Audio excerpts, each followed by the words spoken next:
the start, there is two things that need to be said. One of it is that this guide I count as an early guide. What I mean by early, rather what I mean by early is that it's created on the beta server, so it's different server than retail, and there's often little bugs there that is not on our live servers. So maybe not exactly 100% true, but don't worry, it's 99.9. If something changed, because it's also new DLC, so a lot of hotfixes and class balance is expected, I will immediately post it in the description under the video, so you can check there if this guide is up to date right now or not. Also, as it's new DLC, this guide is focusing more about gearing process, so it's more about healing, less about pushing very high keys, so I'm missing some crucial like defense things or pushing more damage from our abilities. So this is focusing more about you get gear as ASAP and heal it easily, comfortably. Everybody will survive, you will get to end of the dungeon, everybody will enjoy nice new loot. So not many points in this build is about pushing very high keys. More about that later, I will make another guide. Second thing is that I count as not many people will be having a set piece from the start because it's first season, usually it takes a long time. But don't worry, if you don't have set piece, you'll be just weaker, but your priorities, gameplay, it will be exactly the same as what I'm saying in this guide.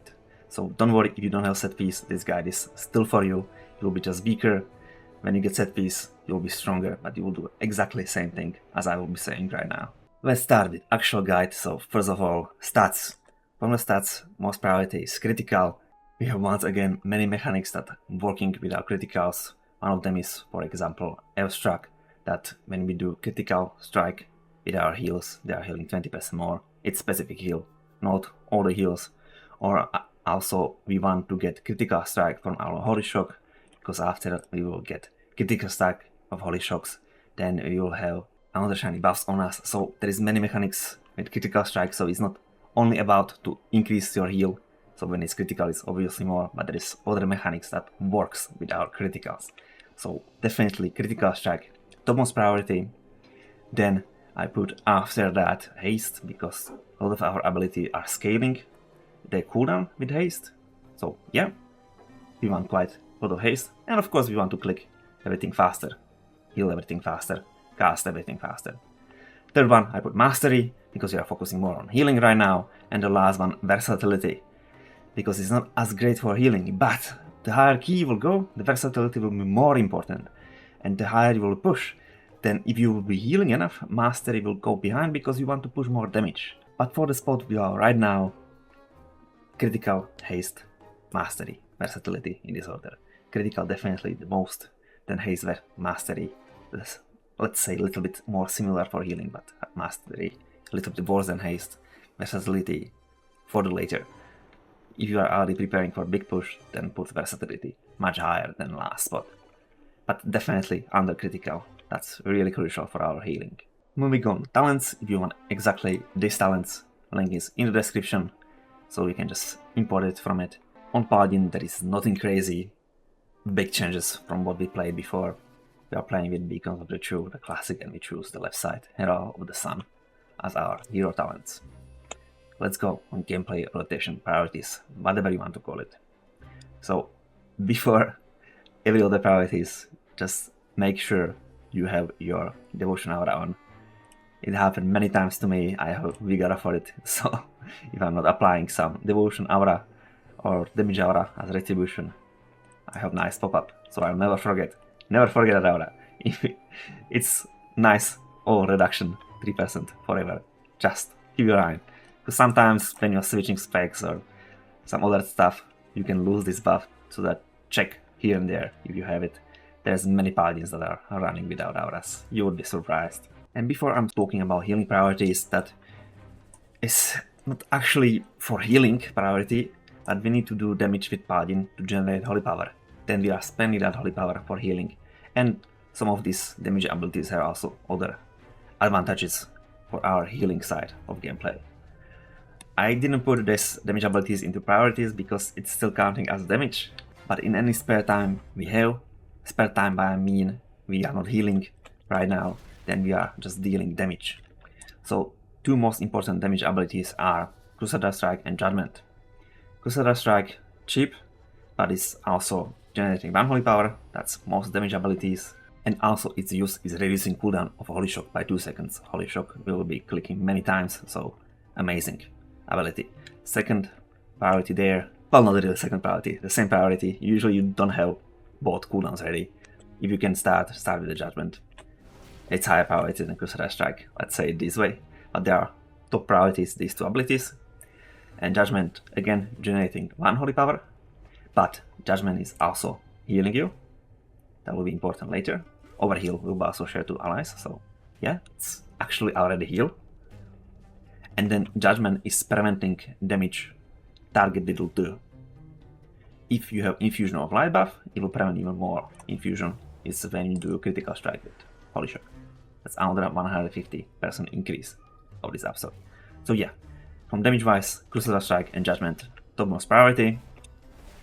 Then we want to keep Consecration. It's not generating any holy power, but if you are standing in our Consecration, then our healing of World of Glory is increased by 10%. World of Glory is changed by Eternal Flame, but if I say one, I mean the other two, because it's the same ability, it's just Eternal Flame is replacing World of Glory. So we are keeping our Consecration up, and then we have another ability for doing damage, is Hammer of Wrath. This is more for damage, but still generating 1 holy power, so it's useful. And we can use Holy Shock also for dealing damage, so if we don't need to heal much, we are spending Holy Shocks over there. And that's not completely wasting that heals, because Holy Shock cooldown is just quite short. Of course, depending on your haste, what is that exactly, but also it's generating 1 holy power that can be then used for healing, so it's not completely, it's just damage now because I didn't use it for healing. It's still improving your future heals. So move on to actual priorities. This is number 1, it's our Beacon of Virtue. We don't play some beacons that we have 100% uptime, because this one are just for 8 seconds and with 15 seconds cooldown, so we cannot just keep this forever. Unlike other beacons, you apply it and it will stay on target forever and ever. But we really need this beacon, because otherwise we are lacking AoE healing. Then we can use Divan Toll for AoE heal, and that's it. So we really need that AoE, because there is a lot of AoE heals in dungeons, a lot of burst AoE heals in dungeons. So Beacon of Virtue is must have. It's not about, oh, I like this beacon more or less. No, we need Beacon of Virtue to just be able to heal that AoE damage, otherwise it will be really weak. And what is this doing? So it's sharing damage on all the targets with it. It's not sharing on the same target, so if you are healing target with the beacon, it's healing everybody, but it's not duplicating healing on myself. So it's not increasing healing on the same target, it's just duplicating on other targets. It's 20% healing shared. That means we want time other heals after we apply beacons, because beacons are not healing on its own. They need to some other abilities, I don't know which one. In this dungeon you don't need to heal much, but yeah, it was quite high. But most healing what I did with the Beacon of Light is usually Holy Shock, Eternal Flame, that goes shared through it. But these are single target abilities, so that's why we need our Beacons of Light. Well, in this case we have Beacon of Virtue, but it's count as beacons. So this ability has also a little bit more mechanics than just sharing heal, otherwise it will be quite boring, right? We need many mechanics in this DLC. So, after you apply it, you have your Mastery. Mastery is increasing your healing the closer you are to the target. So if you are standing on some target like this guy, you are standing on it, it's 100%. The further I go, the weaker it's getting. But if somebody got Beacon, now that guy is counted as if he is standing right on you. It's over here. Beacon of the Library in that land. That means if you apply the Beacon of the Virtue, that will be applied on the 5 targets, then everybody is getting 100% power of your Mastery. So it's also increasing your healing this way.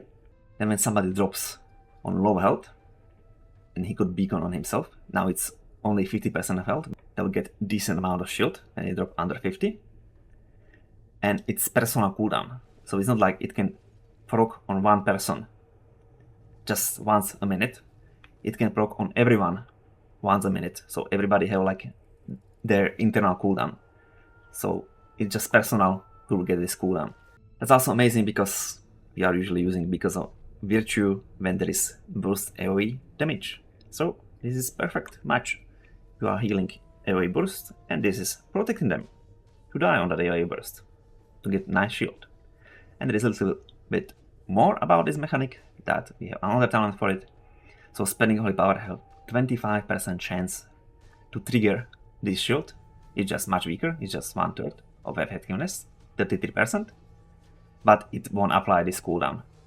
So when you are just healing during having your beacon of virtue on the targets, you can give them shield anytime when it's procs. Another mechanic about it, when you have beacon of light on yourself or anyone who got it, their damage receiving are less by 5%. So we are applying on everyone, that means whole group have 5% reduced damage taken. So another thing that making this ability quite strong and powerful. So yes, topmost priority, but still we need to feed them with other abilities because on its own it's just reducing your damage taken by a little, giving some shields, but you need to be fed by other healing abilities. So moving on, second priority, Holy Prism. Holy Prism is nothing new, we don't know from before. So if you use it on enemy, it will do strong single target damage and heal 5 targets on AoE heal.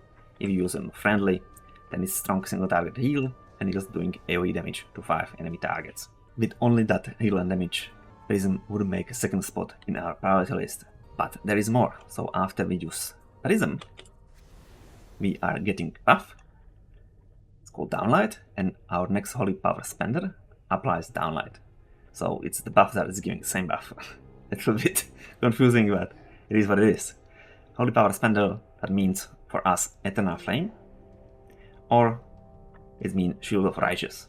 If you use it with Shield of Righteous or Light of Dawn for this AoE ability, it will still give just one target.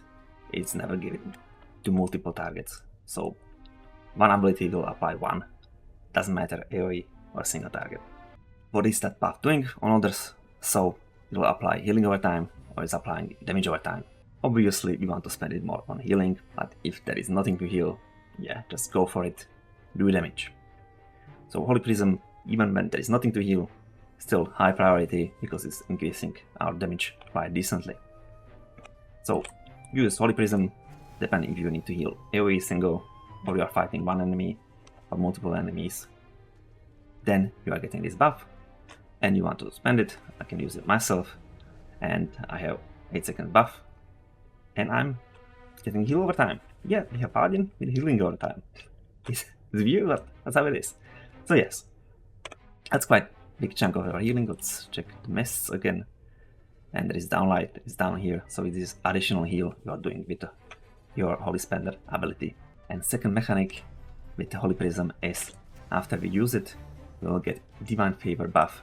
This buff is forever, it doesn't have duration. So you don't need to think hard about it, you'll use it eventually, sooner or later. And it's increasing healing of your next Holy Light or Flash of Light by 40%. Also, reduce cast time by 30% and mana cost by 50%.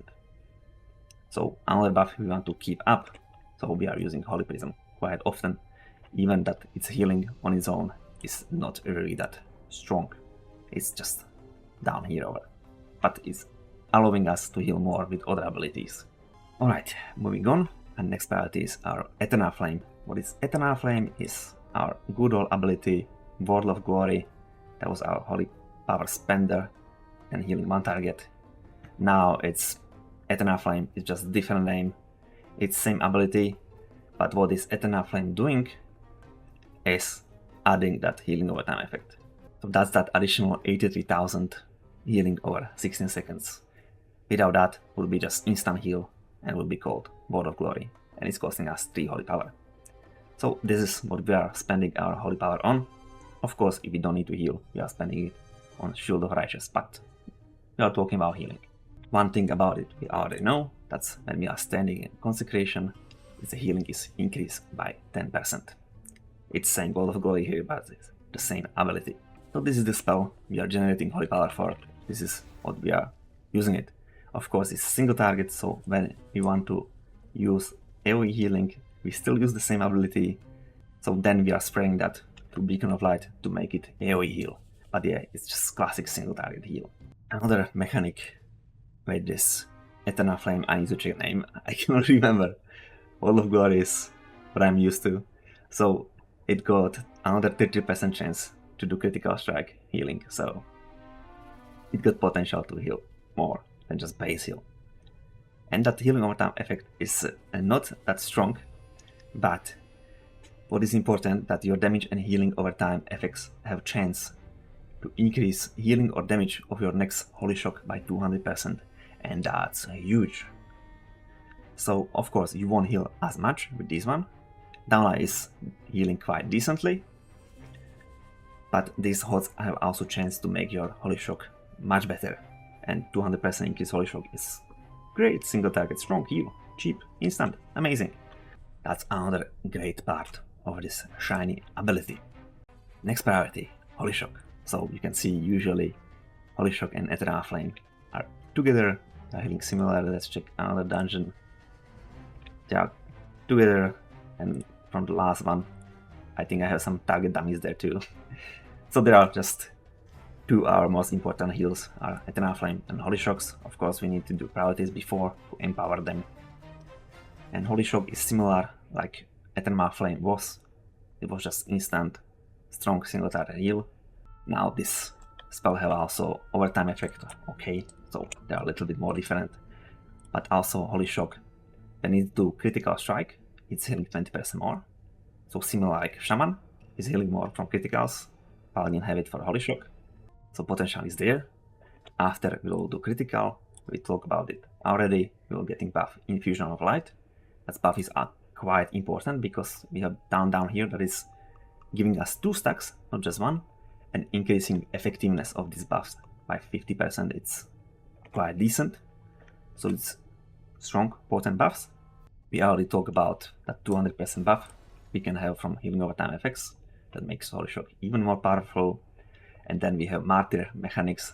It was separate ability before, now it's passive. So by about 70% of your health, then Holy Shock is healing more. But also it's doing absorption on you. So 35% healing increase for it, but 30% of that heal will be applied to you as healing absorb. So let's say you are only increasing your overall healing by 5%. That is not completely true, because when you are sharing that heal through beacons don't care that there is some part that is absorbed. Beacons don't care. So that is actually 35% increase healing when you are healing through the beacons. And other part, but it's not just 5%, is because you are constantly using your judgment that is healing you. So you are getting quite nice sustain of your heals that are healing your absorb through this mechanic. So don't be scared of that absorb, you will have it for most of the time. You will see nice absorb on me. It's okay. I'll click judgment, it's gone. So usually you will heal yourself with a click of judgment over there. Only thing that is not nice on that absorb is that this absorb shield is preventing you to be healed from beacons. I guess that's prevention, so we don't have just 2 beacons, 1 on yourself. So we completely negate this mechanic and 1 on somebody else. That will be making some crazy numbers in raid. So if you have this absorb, beacons are not healing you. That means if you are focusing on healing AoE, beacon is not healing the same target. So you need to heal someone who don't get healing from beacons. And if everybody is hurt, so everybody needs to be healed, all 5 targets, then you are the target that are getting heals. Because beacons won't heal you, because you have absorb, that doesn't matter because somebody already cannot get that heals. So if everybody is hurt, you are the first target. So that absorb is not as issue as it might seems. And of course, if everything is against us, we are class that have bubble, that is complete immunity. You will just click it and you have absolutely not issue with some absorb shields. You cannot even get absorb shield if you are in a bubble. So this will completely clear your absorb shield and you are good. So we have also some baby safety for that mechanic. So don't be scared of the absorb shield. It's quite increasing your healing, even when on paper is not that great healing increase. So Holy Shock is basically same heal as your...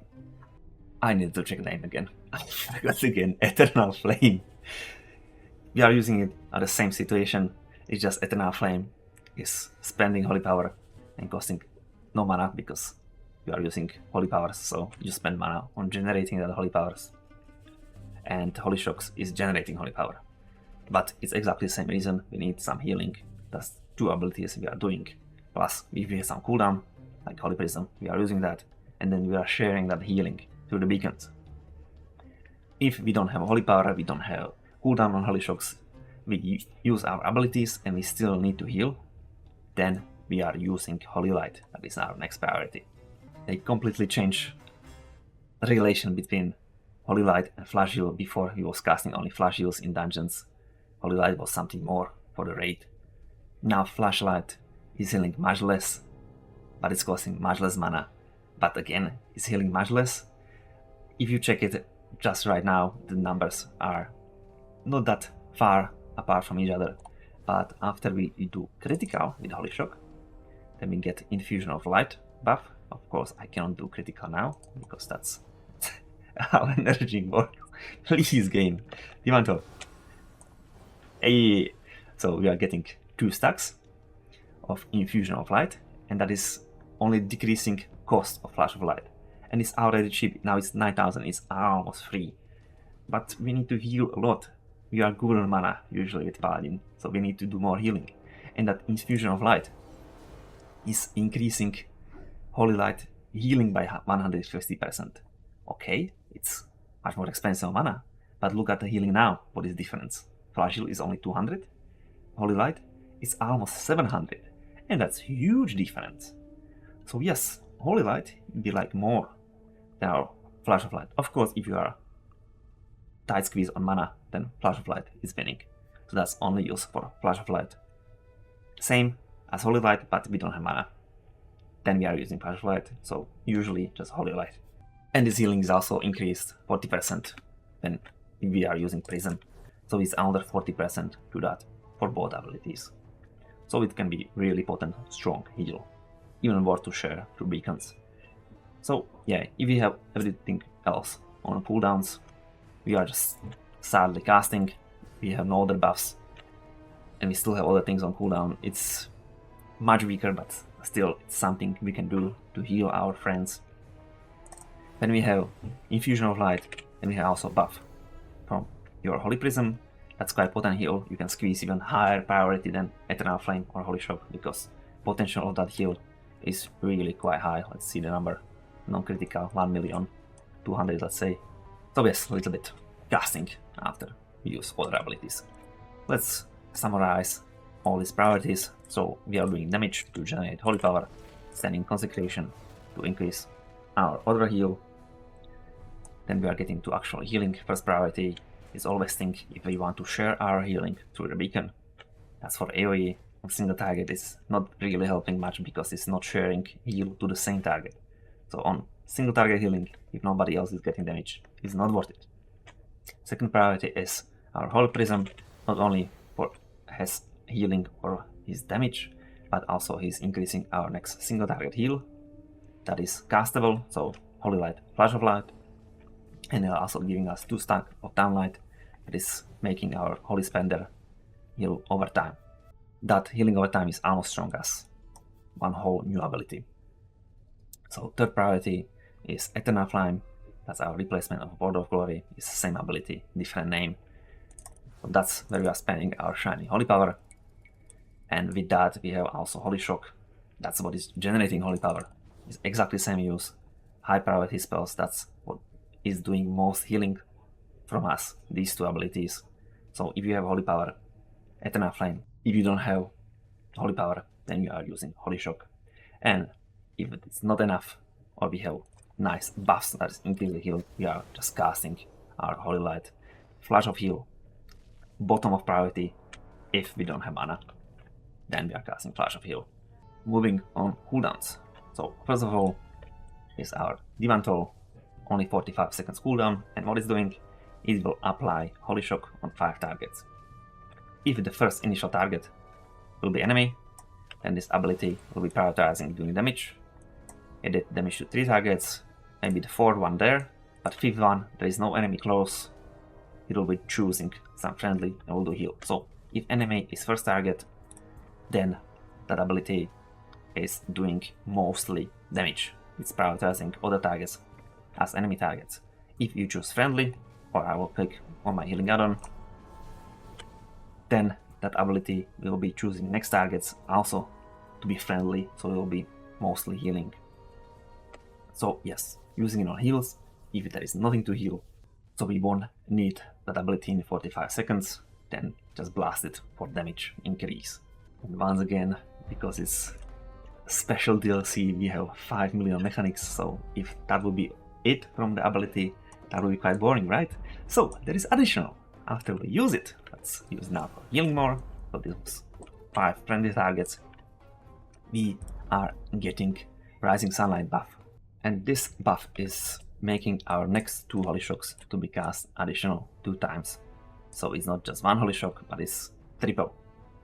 So yeah, it's increasing healing of Holy Shock by 200%, but it's not only increasing healing by 200%, because after you use it like triple times, that means you will getting 3 Holy Power, not only 1. So that's important difference. If that would be just 200% increase, like you are getting from your healing over time effects, you don't get 3 Holy Power, just still 1. So this is literally better than that effect. And as this buff applies to next 2 Holy Shocks, that means this buff is almost as good as Holy Divine Toll, because that one is casting 4 Holy Shocks with these triples, is twice giving 2 more, and Divine Toll is casting 5. So it's almost doubling its effectiveness. I think it's quite obvious we want to use this on AoE healing, but also if we need some single target, it can provide us with extra Holy Power, and with 2 triple Holy Shocks that are great for single target healing and additional Holy Power. So definitely can be used for single target, but ideally AoE to not waste our healing. Alright, next cooldown, Avenging Wrath. Before it was quite boring, it was just increasing our stats by 15%, so everything else what we did was just better. Now it's much better than that. So it's still increasing your healing or damage by 15%, it's increasing your critical strike by 15%, but now after we use it, we are linked with a beam of light with 4 targets, and also with the targets that have these downlight healing over time, damage over time too. Let's apply it on that guy. Now we use the hammer, or wings rather. Well, it's not my friends, so it should be at least 4, and it should be exactly 5 now. But you can see the beam of lights, and they are healing a little, but quite often. And they are not only healing the targets, but they are healing everyone in the beam. And if enemy is target or is in the beam, it's doing damage. So it's really decent for dealing damage, really decent for healing too.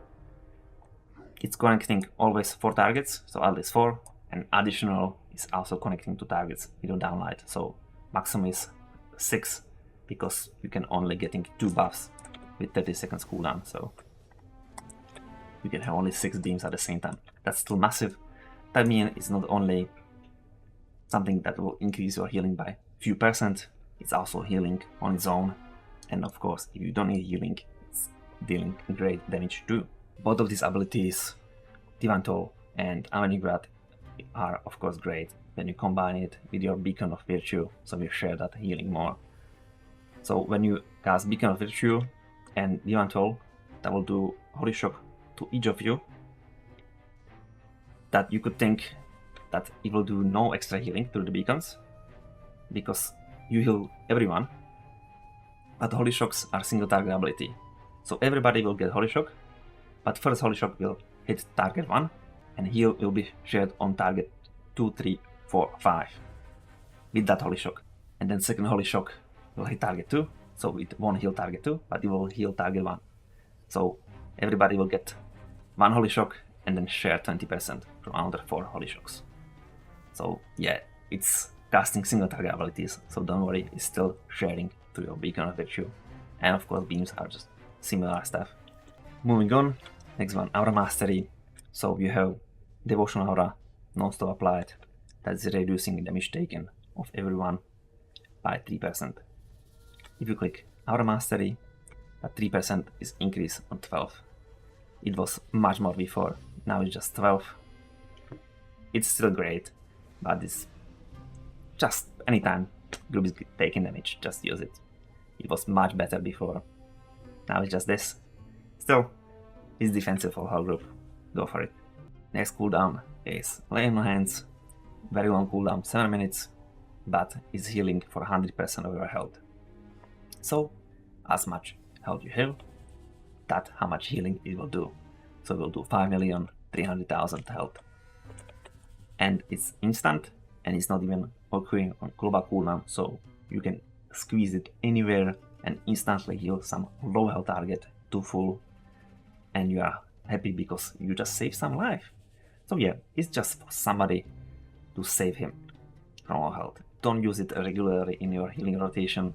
Of course it's good for the numbers, but it's not the point. The cooldown is quite long, so just if somebody is really low and is about to die, then you are using Lay on Hands.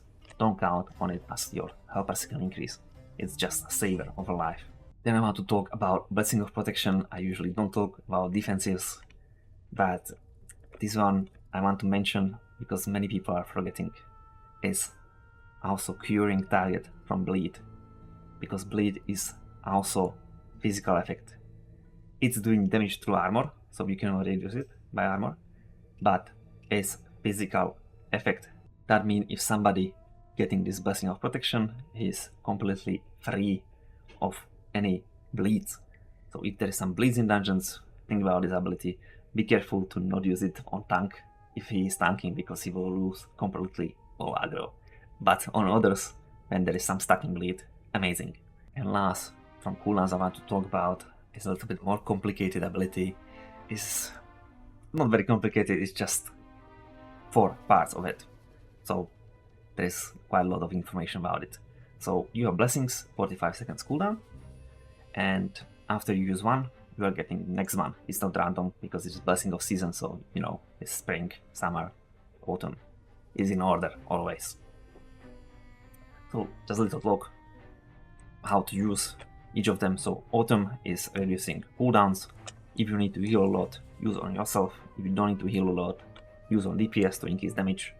Or if you see tank having a hard time, then use on tank to decrease cooldowns of his defensive abilities. But yeah, if you are healing a lot, you need our cooldowns. And we have many cooldowns on Holy Paladin, many little cooldowns, so this is amazing to increase your healing. Next one is Winter. You can use that only on yourself, because this one can be used only on healers, and this one will start restoring your mana. Yeah, so you have it, you don't have full mana, always go for it. Even if you have full mana, just go for it, because if you have full mana, that means you don't need to heal that much, and you want some abilities that, or rather, you want some blessing that is increasing damage, because if there is nothing to heal, everybody is doing damage. So just use it. If you see this buff, instantly click it on yourself and move on. Then next one is Blessing of Spring. Blessing of Spring is increasing healing taken by 30% and healing done by 15%. It's quite loud with Aura. That's why I stopped talking. So if you need to heal AoE using yourself, you will increase your healing done by 15%. That's amazing. Also, you will get healing taken by 30%, so you will be safer than others. Not really important. Important is that 15% increase. If you need to heal a single target, then apply it on the target. You will increase the healing taken by 30%. So it's better buff, it's double. Also, if they can heal themselves, like Blooded Knight, they're also healing done increased by 15%. So it's massive healing increase by 45%. A little bit more because it's multiplying between each other. If you put this on Blooded Knight, it's amazing cooldown for him because he's healing a lot, and that's increased by 15%. And then all healing taken increased by another 30%. So Blooded Knights really like these cooldowns, and you don't heal Blooded Knight anyway, so just put buff on him, forget about him. And the last blessing is Summer. It got another rework. This one is changing quite a lot, buffing, nerfing, reworking. So now it's 12% healing done is shared as damage and 12% damage is shared as healing. I tried multiple ways how to use it. Usually for damage it was not worth it, because you are not healing as much for this to be worth it. So I mostly use it on DPS in cooldowns that was blasting a few millions of damage, and 12% of that damage was shared to us. Do I have some nice logs for it to show it? Oh, the mists disappeared already. Yeah, I was putting it on Warlock, so you can see this is actually our blessing. This is his damage shared with us.